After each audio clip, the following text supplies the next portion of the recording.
بسم اللہ الرحمن الرحیم۔ السلام علیکم ورحمۃ اللہ وبرکاتہ۔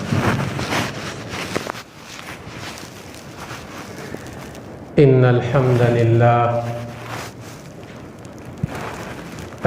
للہ رب العالمین نحمده ونستعینه ونستغفره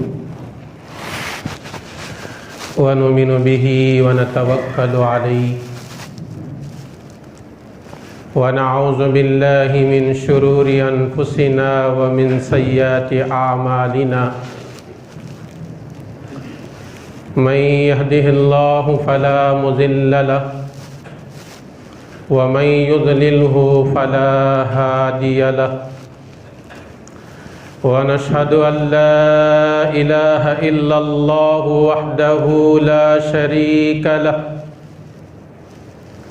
ونشهد أن سيدنا ومولانا محمدا عبده ورسوله أما بعد فأعوذ بالله من الشيطان الرجيم بسم الله الرحمن الرحيم والعصر إن الإنسان لفي خسر إلا الذين آمنوا وعملوا الصالحات وتواصوا بالحق وتواصوا بالصبر۔ وقال النبي صلى الله عليه وسلم نعمتان مغبون فيهما كثير من الناس الصحة والفراغ، رواہ بخاری او کما قال علیہ الصلاۃ والسلام۔ رب اشرح لی صدری ویسر لی امری واحلل عقدۃ من لسانی یفقہوا قولی۔ اللہم صلی علی سیدنا محمد وعلی آل محمد افضل صلواتک بعدد معلوماتک بارک وسلم علیک۔ ربی زدنی علما ربی زدنی علما وارزقنا فہما۔ محترم بزرگوں اور دوستو، رب العالمین کا بڑا کرم ہوا، اس پاک ذات نے مجھے اور آپ کو پہلے گھڑی میں اس کے گھر کے حاضری کی توفیق عنایت کیا۔ مزید احسان اس کا یہ بھی ہوا کہ اسی نے اپنے کرم سے کچھ قرآن اور سنت کی باتیں کہنے اور سننے کی توفیق عطا کر رہا ہے۔ میرے دوستو، میں نے ابھی قرآن کریم کی معروف و مشہور سورت جسے سورہ عصر کہا جاتا ہے وہ آپ حضرات کے سامنے تلاوت کیا، اور صحیح بخاری کی ایک حدیث جو صحیح بخاری میں روایت موجود ہے، 6049 آیت ہے، 6049 کے اندر روایت بخاری میں موجود ہے۔ اللہ تبارک و تعالیٰ نے یہ چھوٹی سی سورت میں ہمیں ایک پیغام دے رہا ہے۔ اللہ تبارک و تعالیٰ ارشاد فرما رہے ہیں والعصر، زمانے کی قسم، جو زمانہ گزر رہا ہے، جو زندگی گزر رہی ہے، سیکنڈ جا کر منٹ بنتے ہیں، اور منٹ سے لے کر گھنٹہ بنتا ہے، گھنٹے سے لے کر دن بنتے ہیں، اور دن سے لے کر ہفتے بنتے ہیں، ہفتے کے بعد مہینے بنتے ہیں، مہینوں سے سال بنتے ہیں، اور سالوں سے صدیاں بنتے ہیں۔ یہ وقت گزرتے رہتا ہے، یہ رکنے والا نہیں۔ اسی لیے عربی کا ایک قول ہے، کسی عربی دان نے بڑے عمدہ قول کہا